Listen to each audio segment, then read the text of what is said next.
Hello students, तो class 9th में is matter around us pure chapter number 2 NCERT exemplar से हम solve कर रहे थे और लास्ट वीडियो में बच्चों हमने क्वेश्चन नंबर 25 तक सॉल्व कर लिया है। सॉल्व करने का मतलब है पूरा एक्सप्लेन मैंने उसमें किया है, आपको कोई भी कंफ्यूजन बच्चों नहीं होगा। तो सर ये क्वेश्चंस हमें कहाँ मिलेंगे, जाइए बच्चों कमेंट सेक्शन में कमेंट पिन किया हुआ है, उस पिन कमेंट में रीड मोर पे क्लिक करिए, ठीक है।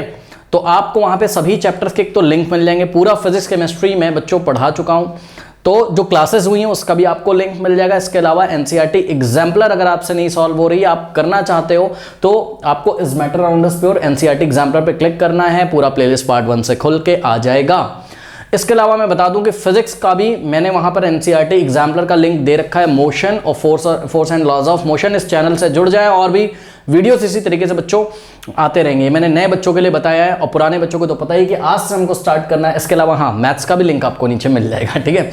तो क्वेश्चन नंबर 26 से is matter around us pure में बच्चों एनसीईआरटी एग्जाम्पलर से हम स्टार्ट करते हैं, जो कि शॉर्ट आंसर टाइप क्वेश्चंस थे। ओके, क्वेश्चन नंबर 26 में बच्चों बोलता है आपको sucrose sugar crystal obtained from sugar को cane and beet root. Okay, तो ये शुगर केन जो गन्ना होता है, आपने सुना होगा गन्ने के रस से शुगर क्रिस्टल बनाते हैं। ओके, तो ये सब चीज़ें हम क्लास 10th में भी इसको पढ़ेंगे और शायद 9th में मैंने किसी चैप्टर में पक्का बताया होगा, ठीक है। तो शुगर केन से बच्चों जो आपको शुगर क्रिस्टल्स मिल रहे हैं, ठीक है। शुगर क्रिस्टल या शुगर, देखिए शुगर जो होता है उसका केमिकल नेम क्या है, सुक्रोज है। अब देखिए मैं आपको एक बात बताना चाहता हूँ, शुगर क्रिस्टल्स क्यों बोल रहे हैं। क्रिस्टल्स बच्चों क्या होता है, जब मॉलिक्यूल्स 3 डायमेंशनल स्पेस में वेल डिफाइंड मैनर में अरेंज हो जाते हैं तो उसको हम क्या बोलते हैं, क्रिस्टल्स। मतलब जैसे आपको मकान बनाना है, ठीक है, तो ईंटें जब आप लगाते हैं तो एक डिसिप्लिन मैनर में लगाना होता है, उसका इंजीनियरिंग होता है एक लगाने का, तभी तो स्ट्रक्चर खड़ा होता है। ठीक उसी तरीके से मैं आपको यहाँ पे ये बताना चाहता हूँ बच्चों, सुक्रोज का जो मॉलिक्यूल होता है या शुगर का जो मॉलिक्यूल होता है उसका जो फॉर्मूला होता है वो होता है C12H22O11। ये सभी को याद होगा, क्लास में हमने बताया है।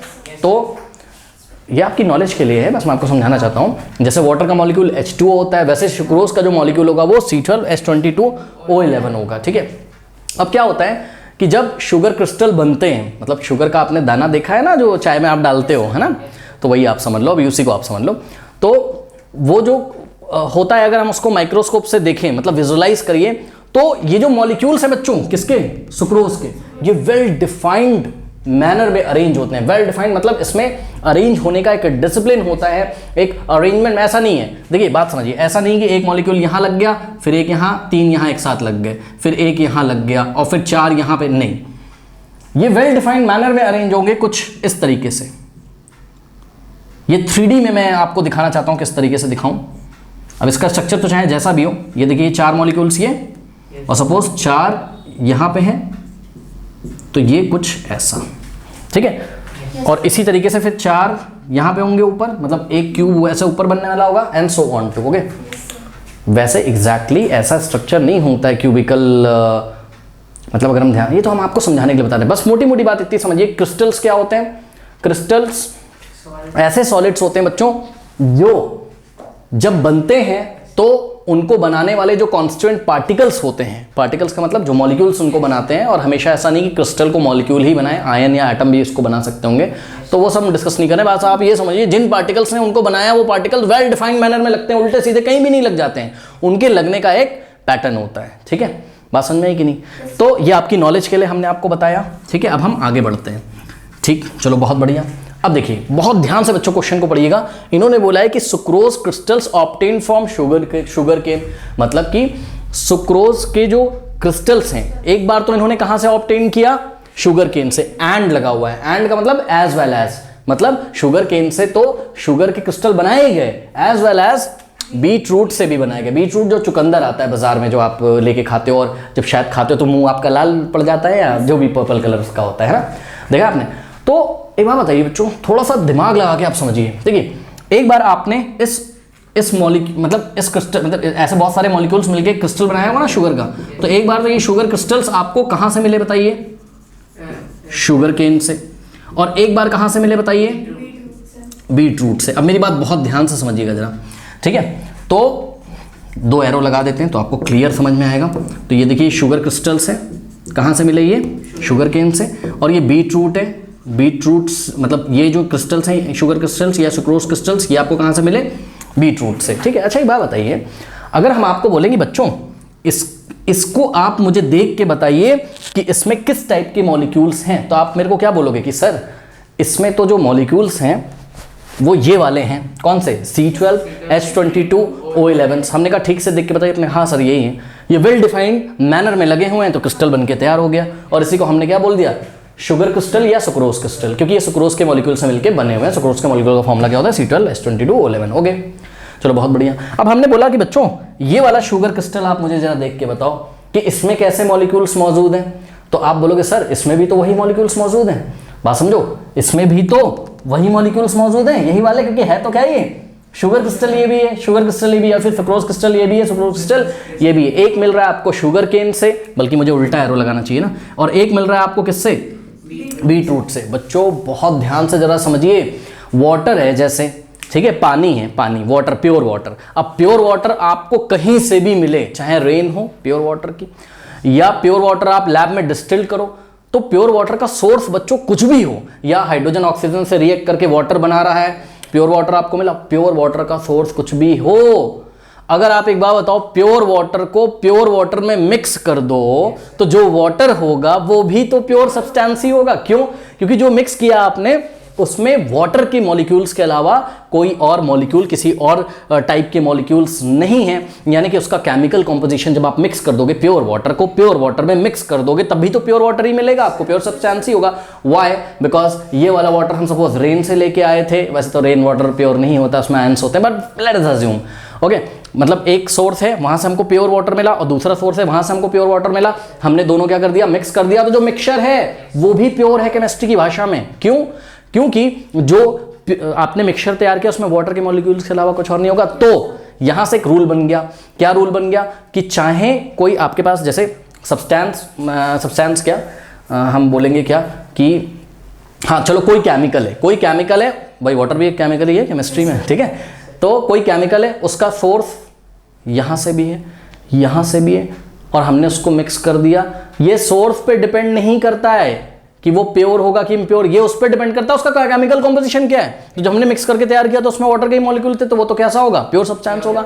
अब एक बात बताइए कि शुगर क्रिस्टल आप लेने गए बाजार में, सुक्रोज क्रिस्टल, ठीक है, तो आप ये थोड़ी ना बोलोगे, उसको बोलोगे कि भाई मेरे को सुक्रोज क्रिस्टल दे दो, ये थोड़ी ना बोलोगे मेरे को शुगर केन से निकालने वाला दो या मेरे को बीट रूट से निकलने वाला दो। नहीं, दोनों देखने में सेम ही तो होता है, क्योंकि इसमें भी क्या है?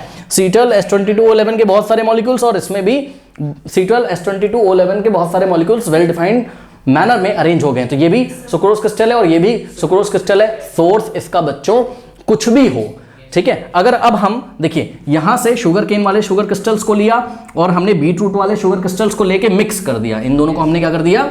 मिक्स कर दिया। तो बच्चों एक बात बताइए, यहां पे जो आपको मिक्सचर मिलेगा ये प्योर होगा कि नहीं होगा? बताइए। तो ये प्योर सब्सटेंस ही तो होगा, ये प्योर सब्सटेंस ही तो होगा कि नहीं होगा? बताइए। क्यों?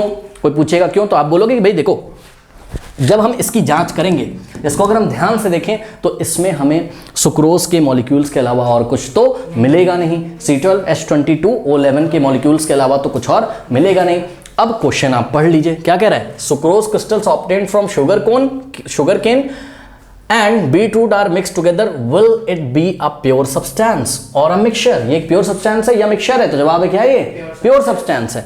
Give reason for your answer. तो हमने देखिए आंसर क्या लिखा? हमने लिखा it is a pure substance because chemical composition of sugar crystals is same of, ध्यान दे देखिए, ठीक है, chemical composition of sugar crystals are is same, is are नहीं, is same irrespective of its source, कि वो कौन से सोर्स से मिला है इस पे डिपेंड नहीं करता है। तो जब मिक्स कर दोगे तो प्योर ही तो बनेगा, क्योंकि उसमें सुक्रोज के मॉलिक्यूल्स के अलावा कुछ और होगा नहीं। ये बात समझ में आ गई। लेकिन जब मैंने ये क्वेश्चन पढ़ा था शुरू में, मैं भी कंफ्यूज हो गया था। कैसे? मैं आपको बता रहा हूँ।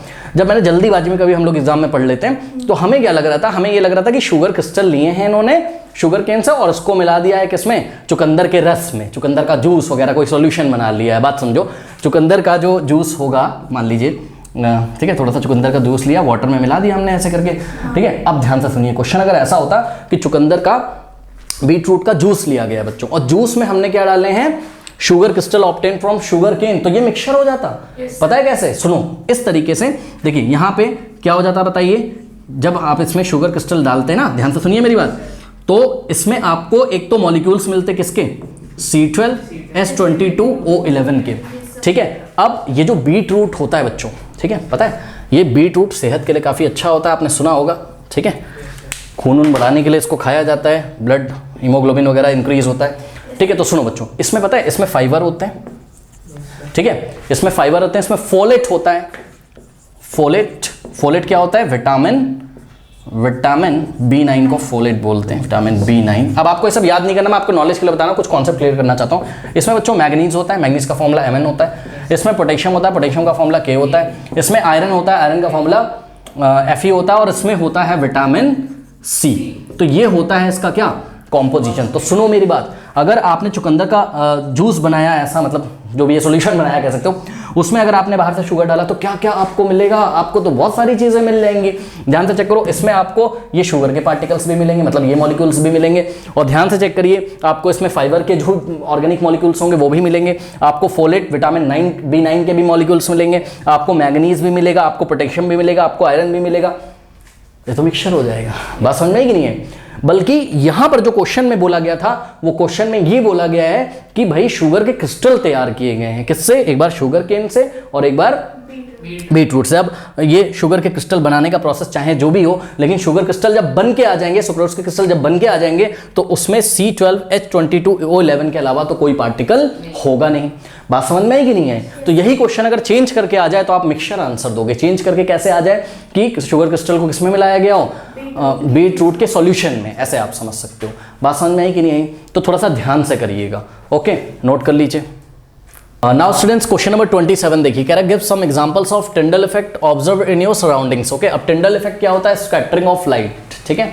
और टिंडल इफेक्ट हमेशा याद रखिएगा कहाँ होता है, हेट्रोजीनियस मिक्सचर में, ठीक है। तो सबसे पहले हमको आंसर में लिखना है क्या, Tyndall effect can be seen when light passes through heterogeneous mixture. ये लिखने के बाद अब एक दो एग्जांपल दे दीजिए। तो देखिए यहाँ पे मान लीजिए 2 मार्क्स का एक क्वेश्चन है, तो हमने 2 एग्जांपल दिए, ठीक है। फर्स्ट एग्जांपल है, सेकंड। फर्स्ट एग्जांपल क्या है, sunlight entering a room through a ventilation near the ceiling. Okay, आपने देखा होगा बच्चों, सीलिंग मतलब छत के आसपास मान लीजिए कहीं वेंटिलेशन है, ठीक है। तो ये अगर कोई रूम है, मान लीजिए ये रूम है, तो रूम में मान लीजिए वेंटिलेशन बना हुआ है, ठीक है। कोई जाल वाल छोटा सा लगा है या होल है कोई यहाँ पर छोटा सा, तो यहाँ से जब सनलाइट आती है, ठीक है, तो यहाँ पर क्या होता है, ये जो एयर है, एयर में डिफरेंट टाइप ऑफ पार्टिकल्स होते हैं, ठीक है। और एयर क्या है, एक तरीके का ये हेट्रोजीनियस मिक्सचर है, ठीक है।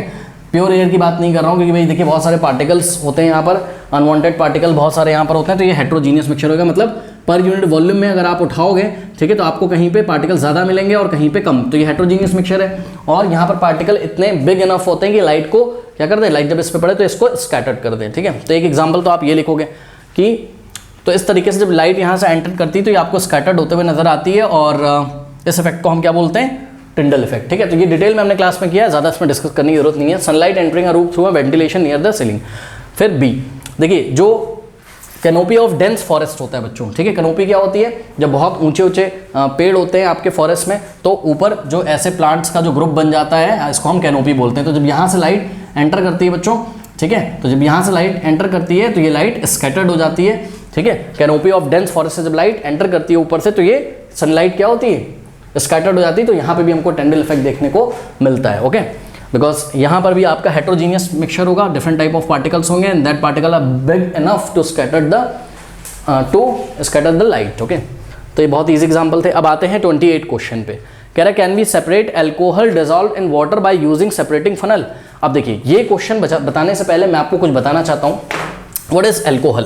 तो ये जो बच्चों हम जनरली एल्कोहल की बात करते हैं, वैसे तो एल्कोहल डिफरेंट टाइप के होते हैं, ठीक है, मीथेनॉल, इथेनॉल, बट जो हम यहाँ पे कॉमन भाषा में बात अभी कर रहे हैं, तो हम इथेनॉल की बात करते हैं। किसकी, इथेनॉल, जो ड्रिंक किया जाता है, जो शराब में मिलाया जाता है। अगर मैं आपको जनरल भाषा में बताऊँ, मतलब शराब जिससे बनी होती है वो इथेनॉल होता है, ओके, जो कि पीना स्वास्थ्य के लिए काफ़ी हानिकारक है, ठीक है। तो जो ये जो एल्कोहल की बात कर रहे हैं, ये होता है बच्चों इथेनॉल। अब देखिए इथेनॉल का जो फॉर्मूला होता है, इथेनॉल आप क्लास में 10th में डिटेल में पढ़ोगे, इथेनॉल, इसी को हम यहाँ पर एल्कोहल बोल रहे हैं। अब ये जो केमिकल होता है, इसका फॉर्मूला होता है आपका C2H5OH, जिसमें ये OH हाइड्रोक्सिल ग्रुप होता है। इस OH को हम क्या बोलते हैं, hydroxyl, HYDROXYL, hydroxyl group, okay. तो अभी क्वेश्चन नंबर 28 पढ़ेंगे, पहले समझ लीजिए। अब ये अल्कोहल का स्ट्रक्चर कैसे बनता है, ये बनता है। अब बच्चे बोलेंगे 9th क्लास में हमें इतना क्यों बता रहे हो? अरे समझाने के लिए बता रहे हैं ताकि आपको क्वेश्चन समझ में आ जाए। ये सब आपको एग्जाम में बनाना नहीं, लेकिन ये वीडियो आप देख लोगे तो आपको बहुत अच्छी तरीके से क्लियर हो जाएगा, ठीक है। तो इथेनॉल का बच्चों स्ट्रक्चर होगा C सिंगल बॉन्ड C, यहाँ पे एक हाइड्रोजन, यहाँ पर एक हाइड्रोजन, यहाँ पर एक हाइड्रोजन, ओके, यहाँ पर एक हाइड्रोजन, यहाँ पर, और यहाँ होता है आपका हाइड्रोक्सिल ग्रुप। और ये हाइड्रोक्सिल ग्रुप क्या होता है? OH। अब OH को भी कैसे लिखा जाता है? पहले O लिखेंगे हम यहाँ, सिंगल बॉन्ड O और सिंगल बॉन्ड H। अब आप चेक कर लो, ये रहा OH। OH को छोड़ के कितने हाइड्रोजन है? 5। तो 1 2 3 4 5 और 2 कार्बन है, 1 2 1 2, यहाँ पे 2 कार्बन एटम्स है, ठीक है। तो ये इथेनॉल का हो गया स्ट्रक्चर, ठीक है। अब होता क्या है बच्चों, यहाँ पर देखिए, ये जो इथेनॉल का हाइड्रोक्सिल ग्रुप है, इस पर पोलैरिटी होती है। पोलैरिटी का मतलब यहाँ पे होता है डेल नेगेटिव ऑक्सीजन के ऊपर, ऑक्सीजन एटम के ऊपर, और यहाँ पे होता है del positive. Why? Because students यहाँ पर ध्यान से अगर आप चेक करेंगे, देखिए इस हाइड्रोजन को मैं यहाँ नीचे बना देता हूँ, ये ऐसे, उससे कोई फर्क पड़ेगा नहीं, ठीक है। तो यहाँ ऑक्सीजन पे हो गया डेल नेगेटिव, यहाँ डेल पॉजिटिव, क्योंकि ये बात हमने आपको इसी क्लास में, इसी चैप्टर में पहले भी बताई है क्या, कि यहाँ ये जो बॉन्ड है ऑक्सीजन और हाइड्रोजन के बीच में क्या है, जो बॉन्ड है, ये बॉन्ड पे इलेक्ट्रॉन्स होते हैं, और जो इलेक्ट्रॉन्स को ज़्यादा अट्रैक्ट करके रखता है उस पर साइन आ जाता है नेगेटिव, जिसको हम डेल नेगेटिव बोलते हैं या पार्शियल नेगेटिव बोलते हैं। और जिससे इलेक्ट्रॉन थोड़े से दूर शिफ्ट हो जाते हैं या जिसके पास इलेक्ट्रॉन कम रहते हैं उसको हम क्या बोलते हैं? Del positive. तो यहाँ डेल नेगेटिव और यहाँ डेल पॉजिटिव। तो ये हाइड्रोक्सिल ग्रुप पे पोलैरिटी आ गई बच्चों, ठीक है। और वाटर का जो स्ट्रक्चर होता है वो हमने आपको क्लास में बताया हुआ है, H2O होता है, ठीक है। क्या होता है? H2O होता है। तो ये देखिए वाटर का जो मॉलिक्यूल होता है, वाटर का मॉलिक्यूल होता है बच्चों क्या? H2O, okay. तो H2O का O हमने यहाँ बनाया और H हमने यहाँ बनाया और एक H हमने यहाँ बनाया। देखिए 1 2 हाइड्रोजन है और 1 ऑक्सीजन, ठीक है। तो ये H2 हमने आपको दिखाया। अब यहाँ पे देखिए ध्यान से, वाटर में भी oxygen is more electronegative than hydrogen. Electronegative मतलब कि बॉन्ड के इलेक्ट्रॉन्स को अट्रैक्ट करने की शेड पेड इलेक्ट्रॉन यहाँ पे होते हैं, वो आप क्लास में पढ़ोगे, ज़्यादा टेंशन नहीं लेना है। तो यहाँ बॉन्ड के इलेक्ट्रॉन को जो ज़्यादा अट्रैक्ट करके रखता है उस पर आ जाएगा डेल नेगेटिव, ठीक है। तो ये वाले ऑक्सीजन पे बच्चों आ जाएगा क्या? Del negative. तो इस पे आ गया आपका क्या? देखिए डेल नेगेटिव। और हाइड्रोजन पे आ जाएगा डेल पॉजिटिव, और हाइड्रोजन पे आ जाएगा यहाँ पर डेल पॉजिटिव। अब होता क्या है, ध्यान से चेक करिए बच्चों, ये वाला हाइड्रोजन और ये वाला ऑक्सीजन, ये वाला हाइड्रोजन किसका हाइड्रोजन है? ये वाटर का हाइड्रोजन है। और ये वाला ऑक्सीजन किसका ऑक्सीजन है? ये है आपका अल्कोहल के मॉलिक्यूल का ऑक्सीजन। तो इन दोनों के बीच में एक अट्रैक्टिव फोर्स लग जाता है। ध्यान से चेक करिए, देखिए प्लस और माइनस के बीच में हमेशा अट्रैक्टिव फोर्स लगता है। जैसे कि चुंबक के नॉर्थ और साउथ पोल में अट्रैक्टिव फोर्स लगता है, ठीक उसी तरीके से भाई मैग्नेट का नॉर्थ पोल साउथ पोल को अट्रैक्ट करता है, हमें पता है। ठीक उसी तरीके से ये जो आपका इथेनॉल का मॉलिक्यूल है, इसके नेगेटिव और वाटर के ये जो H पे पॉजिटिव साइन है, इसके बीच में एक फोर्स लगेगा जिसको हम डॉट डॉट से दिखाएंगे, और इस फोर्स को ही नाम दिया गया हाइड्रोजन बॉन्ड। इस फोर्स को क्या दिया गया नाम?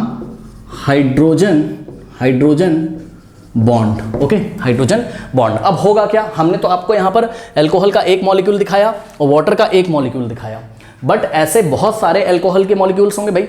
आप अल्कोहल का सैंपल लोगे और आपने वाटर का सैंपल लिया, दोनों को मिला दिया, मिक्स कर दिया। जब आप दोनों को मिक्स करोगे तो बहुत सारे अल्कोहल के मॉलिक्यूल्स बहुत सारे वाटर के मॉलिक्यूल्स के साथ क्या करेंगे? बॉन्डिंग करेंगे, ठीक है। कौन सी बॉन्डिंग करेंगे? हाइड्रोजन बॉन्डिंग, जिससे वो पास पास अच्छी तरीके से मिसिबल हो जाएंगे बच्चों, मिक्स हो जाएंगे, ओके। तो आज के बाद सभी बच्चे याद रखेंगे कि कभी भी आपको अगर वाटर H2O और अल्कोहल की बात करें, मतलब सीधे शब्दों में अगर हम बोले, आपको वाटर और अल्कोहल को अगर डिसॉल्व कराए, अल्कोहल डिसॉल्व इन वाटर अगर बोले, तो आप तुरंत समझ जाइएगा वहां पर मिसिबल बच्चों मिक्सचर बनेगा, ठीक है। कैसा सॉल्यूशन, कैसा होगा वहां पर? मिसिबल लिक्विड्स होंगे, वो दोनों एक दूसरे में मिक्स हो जाते हैं। वैसी कंडीशन नहीं होगी। कौन सी कंडीशन? कैरोसिन ऑयल और वाटर वाली नहीं होगी। कैरोसिन ऑयल वाटर को मिलाते थे तो कैरोसिन की डेंसिटी कम होती थी, वो ऊपर मिल जाता था आपको कैरोसिन, ठीक है। तो याद करिए सेपरेटिंग फनल वाला कॉन्सेप्ट, ठीक है। यहाँ पे नॉब लगा होता था, तो यहाँ ऊपर आपको क्या मिल जाता था? कैरोसिन, और नीचे आपको वाटर की डेंसिटी क्या होती है? ज़्यादा होती है कैरोसिन से, तो वाटर आपको नीचे मिल जाता था, H2O वाटर, ठीक है। बट यहाँ पर ऐसा नहीं होगा। Alcohol is miscible with what? Water. And why miscible? Due to hydrogen bonding, okay. तो अभी आपको क्लास 9 में रीजन नहीं लिखना है कि अल्कोहल वाटर में मिसिबल क्यों होता है। मैंने आपकी नॉलेज के लिए बताया है कि जो अल्कोहल होता है उसका फॉर्मूला जो होगा जनरली वो C2H5OH होगा, इथेनॉल, और C2H5 OH का ये स्ट्रक्चर है और इस स्ट्रक्चर में ये जो हाइड्रोक्सिल बॉन्ड होता है इस पे पोलैरिटी होती है, और वाटर के भी OH बॉन्ड पे यहाँ पर पोलैरिटी होती है, O पे नेगेटिव और H पे प्लस। तो ये वाला H प्लस और ये वाला O माइनस एक दूसरे को क्या करते हैं, अट्रैक्ट करते हैं, क्योंकि प्लस माइनस अट्रैक्ट करते हैं, आप इस तरीके से समझ सकते हो। तो यहाँ एक तरीके की बॉन्डिंग होती है। बॉन्डिंग का मतलब क्या, अट्रैक्शन। बॉन्डिंग का मतलब क्या, अट्रैक्शन, ठीक है। तो यहाँ पर एक बॉन्डिंग होती है जिसको हम बोलते हैं हाइड्रोजन बॉन्ड। तो इस तरीके से जो इथेनॉल के मॉलिक्यूल्स होते हैं बच्चों, वो वाटर के साथ अच्छी तरीके से मिसेबल होकर रहते हैं, बढ़िया तरीके से मिक्स होकर रहते हैं। मतलब अगर आप इसको सेपरेटिंग फनल में लोगे तो आपको कहीं पर भी ऊपर ऐसा नहीं कि आपको ऊपर इथेनॉल मिल गया और नीचे वाटर, ऐसा नहीं, आपको तो मिसेबल लिक्विड मिलेगा। केरोसिन और वाटर क्या थे, इमिसेबल का एग्जांपल, बट अल्कोहल और वाटर मिसेबल लिक्विड्स हैं। अब एक बात बताओ, जो बच्चों मिसेबल लिक्विड हैं उसको आप सेपरेटिंग फनल से सेपरेट नहीं कर सकते हो, उसको आप सेपरेटिंग फनल से सेपरेट नहीं कर सकते हो। तो जो मिसेबल लिक्विड्स होंगे उनको हम किससे सेपरेट करते हैं, डिस्टिलेशन प्रोसेस से, जिसमें कि डिस्टिलेशन प्रोसेस में क्या होता है, दोनों के बॉइलिंग पॉइंट में डिफरेंस होना चाहिए। बट अगर दोनों के बॉइलिंग पॉइंट में अप्रिशिएबल डिफरेंस होगा, मतलब मोर देन 25 डिग्री सेल्सियस, तब तो हम डिस्टिलेशन करेंगे। लेकिन दोनों के बॉइलिंग पॉइंट में अगर लेस देन 25 डिग्री सेल्सियस का डिफरेंस होगा तो हम क्या करेंगे, तो हम फ्रैक्शनल डिस्टिलेशन करेंगे। ये कल की क्लास आपने करी होगी, तो आपको कल के वीडियो में हमने बताया था। तो याद करिए, कल हमने आपको क्या बताया था, हमने बताया था क्या कि वाटर का जो BP होता है, वाटर का बॉइलिंग पॉइंट प्योर वाटर का क्या होता है 100 डिग्री सेल्सियस, और अल्कोहल का जो बच्चों BP होता है वो होता है 78 डिग्री सेल्सियस। अब दोनों के बॉइलिंग पॉइंट में जो डिफरेंस है वो कितना है, 10 माइनस 100 माइनस 78 करो, कितना हो जाएगा 10 माइनस 8 2 और 9 माइनस 2 9 माइनस 7 2, 22 डिग्री सेल्सियस आएगा ना। 22 degree Celsius is less than what, 25 degree Celsius. तो जब दो मिसेबल लिक्विड्स के बॉइलिंग पॉइंट में 25 डिग्री सेल्सियस से लेस डिफरेंस होता था तो हम कौन सा प्रोसेस यूज करते थे, फ्रैक्शनल डिस्टिलेशन। तो यहां पर अगर आपको अल्कोहल को डिसॉल्व किया गया है वाटर में, तो मिसेबल लिक्विड्स हैं ये दोनों, ठीक है, तो आपको एक होमोजीनियस मिक्सचर मिलेगा बच्चों, ठीक है। इवन अगर आप अल्कोहल को वाटर में डालो, कभी अगर आपने देखा भी हो, मुझे नहीं पता, ठीक है, तो आप देखोगे कि आपको ऐसा नहीं कि अल्कोहल वाटर सेपरेट नजर आता है, एक होमोजीनियस मिक्सचर, आपको एक जैसा कॉम्पोजिशन आपको पूरे सॉल्यूशन में नजर आएगा। तो इसको आप, क्योंकि इनके बॉइलिंग पॉइंट में जो डिफरेंस है वो 25 डिग्री सेल्सियस से कम है, और ऐसा जब भी होता है मिसेबल लिक्विड्स के बॉइलिंग पॉइंट में 25 डिग्री सेल्सियस से लेस देन डिफरेंस होता है, तो हम यूज करते हैं क्या, फ्रैक्शनल डिस्टिलेशन, ओके, इनको सेपरेट करने के लिए, ठीक है। तो ये हमने आपको डिटेल में क्लास में बताया भी हुआ है, ओके। चलिए अब देखते हैं कि हमसे क्वेश्चन क्या पूछा गया है। इन्होंने कहा है कि can we separate alcohol dissolve in water by separating funnel, no, answer is what, no. कह रहा है if yes then describe the procedure, अगर हाँ तो प्रोसीजर डिस्क्राइब करना है, तो आंसर ही इसका ना है। रीजन मैंने आपको बता दिया, हाइड्रोजन बॉन्डिंग के कारण ये मिसेबल लिक्विड्स हैं, ठीक है। तो इफ यस वाली तो बात ही खत्म हो गई, तो answer is what, answer is no, answer is no, we can not separate alcohol dissolve in water by using separating funnel. कह रहा है इफ नॉट, और हमारा आंसर तो नॉट ही आया। कह रहा है एक्सप्लेन व्हाई, एक्सप्लेन का मतलब रीजन देना है, तो हम रीजन दे देंगे नीचे। हमने क्या लिख दिया, water and alcohol are miscible liquids, बस खत्म कहानी। वाटर और अल्कोहल क्या है, मिसेबल लिक्विड्स हैं, और मिसेबल लिक्विड्स है तो या तो हम डिस्टिलेशन प्रोसेस यूज करेंगे या तो हम फ्रैक्शनल डिस्टिलेशन यूज करेंगे। इन्होंने हमसे प्रोसेस तो नहीं पूछा, इसलिए हमने आंसर में प्रोसेस का नाम नहीं लिखा। अगर एग्जाम में प्रोसेस भी पूछ ले तो आप अल्कोहल और वाटर का जो प्रोसेस लिखोगे सेपरेट करने का, वो फ्रैक्शनल डिस्टिलेशन लिखोगे, बिकॉज इनके बॉइलिंग पॉइंट में less than 25 degree Celsius difference है, यानी कि 22 डिग्री सेल्सियस का डिफरेंस है। अब यहाँ पर एक चीज़ और मैंने बच्चों ब्रैकेट में लिखी हुई है क्या, कि वाटर क्या है, यूनिवर्सल सॉल्वेंट है, और अल्कोहल क्या है, ऑर्गेनिक सॉल्वेंट है, ठीक है। तो ये आप लिखो एग्जाम में, चाहे ना लिखो, इससे फर्क पड़ता नहीं है। देखिए वाटर को यूनिवर्सल सॉल्वेंट इसलिए बोला गया बिकॉज वाटर वाटर में लगभग हर एक चीज़ का सॉल्यूशन लगभग बन ही जाता है ना, तो यही बात है। और अल्कोहल ऑर्गेनिक होने के बावजूद भी, एक्चुअल में ऑर्गेनिक जो होते हैं सॉल्वेंट, वो वाटर के साथ जल्दी मिक्स नहीं होते हैं, बट इस ऑर्गेनिक सॉल्वेंट में खासियत क्या थी, अल्कोहल में खासियत ये थी कि इसके हाइड्रोक्सिल ग्रुप पे पोलैरिटी आ जाती है, जिसके कारण वाटर और अल्कोहल का जो मॉलिक्यूल है वो एक दूसरे को अट्रैक्ट करने लगते हैं, इसलिए दोनों मिसेबल होते हैं। तो ज़्यादा टेंशन नहीं लेना, फाइनल सुनो, आपको आंसर सिर्फ इतना लिखना है कि no alcohol can not dissolve, sorry, no alcohol dissolve in water can not be separated by separating funnel. What is the reason, because water and alcohol are miscible liquids. बस यही कहानी आपकी खत्म हो जाती है, ओके। तो बस इतना मैंने आपको समझाया ताकि आपको चीज़ें क्लियर हो ना बच्चों। क्वेश्चन नंबर 29 एंड स्क्रीन पे आ रहा होगा, और जाते आते कमेंट सेक्शन में दिए गए लिंक्स को चेक करना ना भूलें। तो चलिए फिर मिलते हैं नेक्स्ट वीडियो में, तब तक के लिए पढ़ते रहिए, बढ़ते रहिए, ऑल द बेस्ट।